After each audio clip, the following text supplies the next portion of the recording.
Hay una franja olvidada de asfalto en medio del altiplano, donde el viento no sopla y los mapas se vuelven vagos. La Ruta 47, como aún la llaman algunos, serpentea entre colinas secas y árboles torcidos por los años. A simple vista, no es más que una carretera vieja, agrietada, flanqueada por alambrados oxidados y postes que ya no sostienen cables. Pero basta con detenerse unos segundos para notar que algo no encaja. El cielo parece más pesado allí. El sol, apenas cubierto por una bruma amarillenta, cuelga inmóvil, como si lo observara todo en un eterno atardecer. Las sombras no se mueven. El zumbido de los insectos, común en esa zona, desaparece al entrar en el tramo olvidado. Solo queda el silencio, espeso y denso, como si el aire hubiese decidido dejar de vibrar. Mateo conducía en dirección sur, rumbo a una torre de comunicaciones que debía revisar. Era su ruta habitual, o al menos eso pensaba. Pero ese día, la carretera se sentía más larga, más sola, como si se hubiera deslizado hacia otra parte del mundo mientras él no miraba.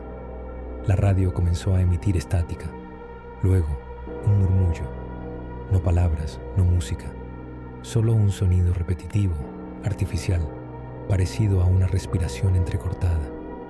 Mateo apagó el estéreo, incómodo. Al mirar por el retrovisor, la carretera detrás parecía desvanecerse en una neblina que no estaba allí un minuto antes.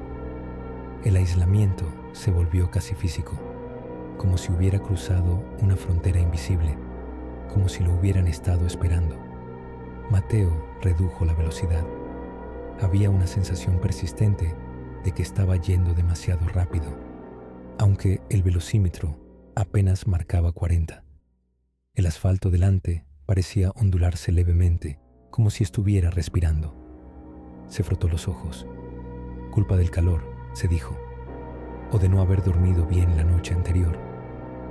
Detuvo el coche al ver algo al costado de la carretera, un bulto pequeño, oscuro, en la cuneta. Por un instante pensó que era un animal atropellado, pero al acercarse comprobó que no había nada. En su lugar, solo tierra seca y marcas circulares en el polvo, como si alguien o algo hubiese estado allí hacía apenas unos segundos. Al regresar al vehículo, notó algo raro en la pantalla digital. El reloj parpadeaba erráticamente. Primero marcaba las 3:12, luego las 11:29, luego se apagaba por completo antes de reiniciarse con símbolos indescifrables. Apretó el botón de reinicio, pero no respondió. El estéreo se encendió solo y emitió un zumbido grave, profundo, como un canto distante bajo el agua. Mateo lo apagó de inmediato. Respiró hondo, tal vez una sobrecarga eléctrica o un mal contacto. Siguió conduciendo, cada vez más alerta. Había algo en el ambiente que le erizaba la piel, como una advertencia que su cuerpo parecía entender antes que su mente. Entonces la vio, una luz flotando a unos 20 metros frente al vehículo. Pequeña, redonda, blanquecina, no como un faro ni como el reflejo de algo metálico, sino orgánica, como si palpitara con una frecuencia propia. Mateo se detuvo en seco. La luz no se movía, permanecía suspendida, ajena a todo, sin emitir calor ni sonido. Salió del coche sin pensarlo, con el corazón acelerado. Sentía miedo, sí, pero también una extraña atracción. Una parte de él reconocía esa luz, aunque no pudiera explicarlo. La observó durante un minuto. Luego, tan silenciosamente como había aparecido, la esfera comenzó a desplazarse hacia la derecha, flotando sobre el terreno sin tocarlo. Mateo la siguió. Cada paso lo hacía sentirse más desconectado. Los árboles parecían inclinarse ligeramente en su dirección. El cielo se volvió de un gris violáceo que no correspondía a ninguna hora del día. No escuchaba su propia respiración, ni el crujir de las piedras bajo sus pies. Un silencio absoluto, anormal, lo envolvía por completo. desapareció detrás de una curva y al alcanzarla, encontró algo que lo detuvo. Una cabina telefónica antigua, completamente fuera de lugar. No había cables alrededor, ninguna señal de que alguna vez hubiera habido instalaciones eléctricas. Y sin embargo, dentro de la cabina, el teléfono sonaba. Dio un paso, luego otro. El timbre era persistente, mecánico, desquiciante. Abrió la puerta de vidrio con manos temblorosas y levantó el auricular. No hubo saludo, solo su propia voz al otro lado. No sigas, no entenderás. Ya es demasiado tarde. El auricular cayó al suelo. Mateo retrocedió con el estómago revuelto. Volvió al auto corriendo, y aunque el sol no se había movido ni un centímetro en el cielo, su reloj ahora marcaba las 8 de la noche. Lo ignoró. Subió y cerró la puerta con violencia. El parabrisas tenía una delgada película de condensación desde dentro, como si hubiera estado allí estacionado toda una noche. El coche arrancó sin problemas. Mateo giró en U para volver por donde había venido, pero no reconocía el paisaje. Lo que antes era una curva suave, ahora era un tramo recto de asfalto. Los árboles eran distintos. Incluso la señal de tránsito oxidada que recordaba ya no estaba.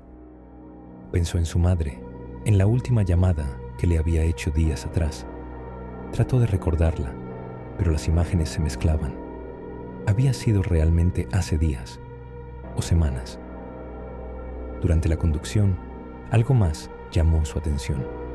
En el asiento del copiloto había una fotografía que no estaba allí antes. Era él, de niño, de pie frente a un lago. A lo lejos, sobre el agua, flotaba una luz muy parecida a la que acababa de ver. No recordaba ese día. No recordaba haber estado nunca en un lago así. Pero ahí estaba su rostro, su ropa infantil y esa luz. Sintió náuseas. El tiempo no era lineal allí. Las memorias se deshacían como papel mojado. Cada minuto que pasaba lo alejaba más de todo lo que alguna vez creyó sólido. Las noches, si podían llamarse así, comenzaron a repetirse. Cada vez que intentaba dormir dentro del coche, lo despertaba el mismo sonido. Un zumbido grave, cíclico, casi biológico. Y cada vez que despertaba, encontraba nuevas marcas de luz sobre el parabrisas. Algunas eran redondas, otras alargadas, como dedos gigantes rozando el cristal. Mateo empezó a cambiar. Hablaba en voz baja consigo mismo, murmurando palabras que no entendía. Su reflejo en el espejo se veía desfasado. A veces pestañeaba medio segundo después de él o giraba la cabeza antes que él. Comenzó a escribir compulsivamente en su libreta de trabajo. Símbolos que no reconocía, frases sin sentido. En uno de los márgenes escribió algo que lo paralizó. No sigas, no entenderás. Ya es demasiado tarde. Su caligrafía exacta, pero no recordaba haberlo escrito. Ya no confiaba en sus pensamientos. Cada vez que cerraba los ojos, veía formas imposibles flotando en la oscuridad. Estructuras que giraban en direcciones múltiples al mismo tiempo. Oía frases que no venían de ninguna boca. Y siempre, en el fondo, el pulso rítmico de la carretera, como si la tierra respirara bajo él. Mateo comprendió que no estaba solo, pero lo que lo acompañaba no era humano, ni del todo real, era algo más, y lo estaba llamando. Mateo despertó sin saber si había dormido o simplemente se había apagado. El cielo tenía exactamente el mismo tono, ese anaranjado sin vida, suspendido en una hora indefinida que parecía durar eternamente. El coche estaba intacto, pero sus manos no. Tenía los dedos manchados con una sustancia negruzca, pegajosa, que no recordaba haber tocado. Buscó en el asiento trasero y encontró su libreta abierta, las últimas hojas arrancadas. Su nombre estaba escrito una y otra vez, con letra temblorosa, pero no parecía su letra. En algunos renglones, las letras se unían como si fueran una lengua distinta. En otros, su nombre se descomponía fonéticamente, como como si estuvieran intentando pronunciarlo por primera vez. Intentó arrancar el coche, pero esta vez no respondió. Ni un zumbido, ni un clic. Silencio. Un silencio más denso que antes, más definido. No era la ausencia de sonido, era su opuesto, como si todos los sonidos posibles se acumularan bajo la tierra, conteniéndose, a punto de estallar. Salió, no por decisión, sino por impulso. La tierra parecía latir bajo sus pies, no como una metáfora, no como una imagen poética. Literalmente sentía un ritmo, un pulso profundo, cíclico, que se propagaba desde las grietas del asfalto. Comenzó a caminar, guiado por nada más que el instinto, o tal vez por esa fuerza subterránea que parecía estar dictando cada uno de sus movimientos. Avanzó por una parte de la carretera que no reconocía, aunque supuestamente ya había pasado por allí. A los costados del camino, los árboles se curvaban en ángulos imposibles, retorcidos hacia adentro, como si el bosque estuviera intentando tragarse a sí mismo. Las sombras no seguían ninguna lógica. Un árbol podía proyectar 5 sombras en distintas direcciones, incluso cuando el sol, si es que seguía siendo un sol, no se había movido. De pronto, vio algo a lo lejos, una grieta en la tierra, una especie de fisura luminosa. Se acercó, y lo que encontró no fue una grieta, sino una abertura, un círculo perfecto en medio del camino, del cual salía una luz pulsante, blanca, líquida, como si la materia se hubiese derretido en una frecuencia desconocida. El aire allí vibraba, no se movía, no soplaba, vibraba, como si cada partícula de oxígeno estuviera recibiendo una señal. Mateo se sintió llamado, no con palabras ni pensamientos, sino con una forma de comunicación más antigua, más pura. Dio un paso, luego otro, y entonces cayó. No recordó el golpe, ni la sensación de caer, solo que ya no estaba en la carretera. Estaba de pie, pero no en tierra. El suelo no era suelo, sino una superficie translúcida que reflejaba cosas que no estaban allí.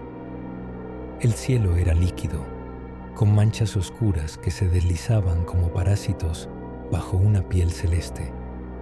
A su alrededor, estructuras imposibles se elevaban hacia un horizonte que se curvaba sobre sí mismo. Torres flotantes, geometrías fluctuantes, puertas suspendidas en el aire que se abrían y cerraban en bucles desfasados del tiempo, y luces, esferas que flotaban lentamente, como medusas cósmicas, pulsando con una cadencia que no obedecía al ritmo cardíaco, ni al tiempo, sino a otra cosa, algo más vasto. Mateo intentó hablar, pero su voz no producía sonido. Pensó en gritar, pero no había aire que exhalar. Se miró las manos. Tenía más dedos, o menos. Cambiaban cada vez que parpadeaba. Su cuerpo se descomponía y reconstruía en tiempo real, como si estuviera siendo traducido a otro idioma. Se sintió enfermo, pero no era dolor. Era algo más profundo, una disonancia entre lo que era y lo que se suponía que debía ser en ese lugar. Entonces vio a los otros, figuras humanas o casi humanas, detenidas en posiciones inverosímiles. Algunos flotaban horizontalmente, con los ojos abiertos pero sin pupilas. Otros se arrastraban en círculos, murmurando en sincronía, repitiendo frases que se entrelazaban como hilos de un tapiz invisible. Unos cuantos simplemente lloraban, no lágrimas humanas, sino una sustancia opalescente que evaporaba al tocar el suelo. Mateo entendió que no eran fantasmas ni alucinaciones, eran presencias atrapadas en esa capa de realidad, absorbidas por lo mismo que ahora lo sostenía a él. Una de las esferas descendió, se detuvo a escasos centímetros de su rostro. En su interior había formas que no podía entender, como si observara un idioma viviente. La esfera emitió una vibración que lo atravesó por completo, reorganizando sus pensamientos. No era información, era revelación. Mateo no la entendió, pero sí la sintió. Y en esa sensación estaba todo: la estructura del tiempo, el error de la percepción humana, la ilusión del libre albedrío. Entendió que lo que llamaba realidad era una franja delgada, una costra sobre una sustancia infinita y amorfa, que el tiempo no avanzaba, sino que oscilaba, que los eventos no ocurrían, sino que ya estaban dispuestos, repitiéndose en distintos niveles de densidad, y que ciertas grietas, como la carretera, dejaban ver las capas profundas, donde el tiempo se agita como un animal atrapado. Vio su nacimiento desde afuera, vio su infancia repetirse cíclicamente, como un clip roto. Vio su muerte, no una, sino muchas, cada una distinta, todas verdaderas. Vio versiones de sí mismo que tomaron otras decisiones, otros caminos, todos convergiendo en ese punto. Sintió vértigo, sintió frío, sintió que su cuerpo era un traje mal cosido que se rasgaba en cada parpadeo. Se llevó las manos a la cara y notó que no tenía boca, solo un vacío vibrante que emitía el mismo zumbido que había oído en la radio, en la cabina, en el cielo. Entonces, un instante de quietud, una pausa en esa sinfonía de locura. Mateo fue transportado a un lugar aún más profundo, un espacio sin forma, sin color, sin límite. Allí, la voz se manifestó, no como sonido, sino como estructura mental. No era un ser, era un patrón, una inteligencia distribuida. Le habló sin palabras. Somos los que fluyen. Somos la fractura. Eres parte. Siempre fuiste parte. Tu conciencia no es tuya. Solo observas una fracción. Ha sido visto. Ha sido traducido. Mateo cayó de rodillas, o creyó hacerlo. No sabía si seguía teniendo rodillas. Recordó a su madre, a su casa, a su perro de la infancia. Pero esos recuerdos estaban desordenados, ajenos, como fotografías ajenas vistas demasiadas veces. Intentó llorar, pero no quedaba emoción. Solo una comprensión seca, absoluta, irreversible. Había sido tocado por la verdad, y la verdad era inhumana. No había bondad, no había maldad, solo procesos, estructuras, observaciones. El universo no era hostil, solo era indiferente.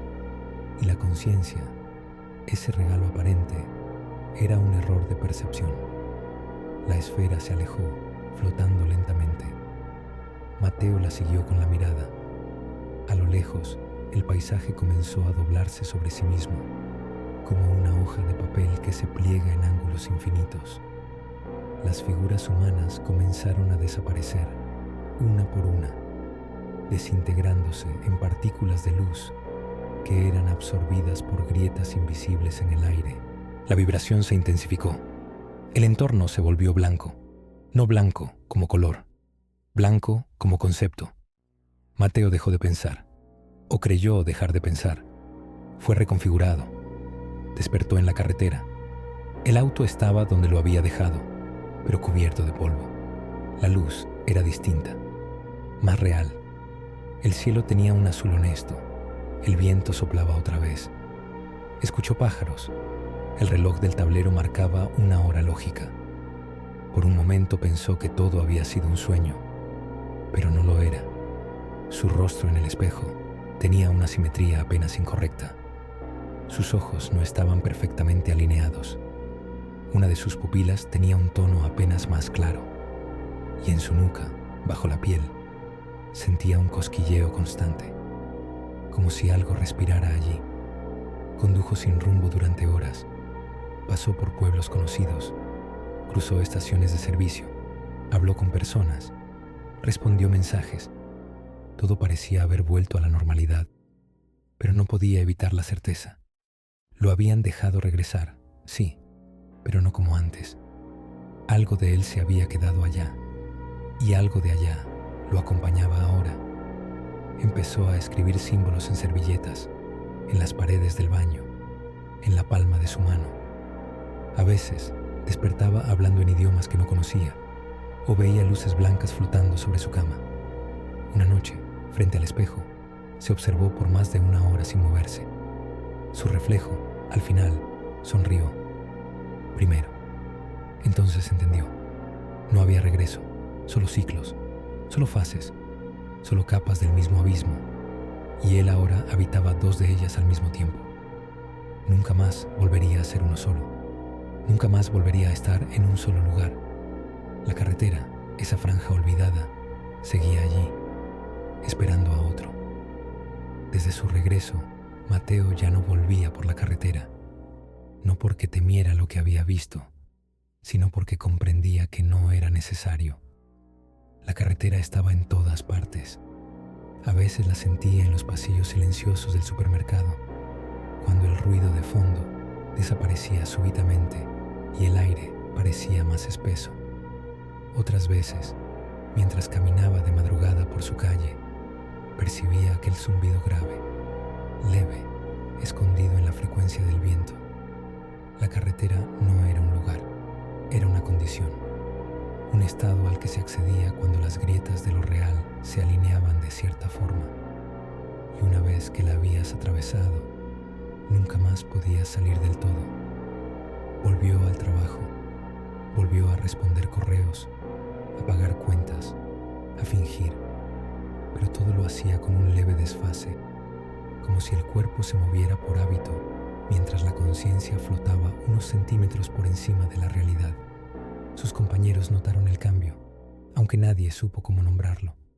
Más callado, más ausente, los ojos más abiertos tal vez, como si ya no observara lo que tiene delante, sino algo más lejano, algo que solo él podía ver. Su madre le preguntó si estaba bien. Él sonrió, no porque lo estuviera, sino porque ya no sabía qué significaba eso. Las palabras habían perdido parte de su sustancia. El idioma no era suficiente para contener lo que llevaba dentro, lo que le habían mostrado. Cada noche, al acostarse, apagaba todas las luces, cerraba los ojos y contaba hasta 12. 12 exactos. Entonces, la silueta de la esfera aparecía detrás de sus párpados, flotando en el umbral entre sueño y vigilia. No le hablaba, no se movía, solo estaba allí, suspendida, una presencia vigilante, una marca de lo irreversible.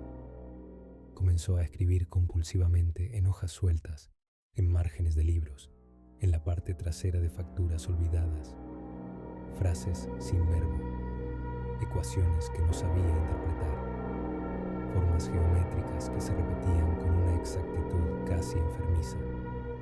A veces escribía cosas que desaparecían al día siguiente, como si solo existieran mientras dormía.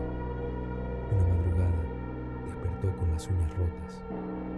Había arañado algo, pero no sabía qué. En el suelo del dormitorio, justo frente a la cama, encontró símbolos grabados en la madera, no con tinta, no con cuchillo, grabados, impresos como cicatrices en la materia.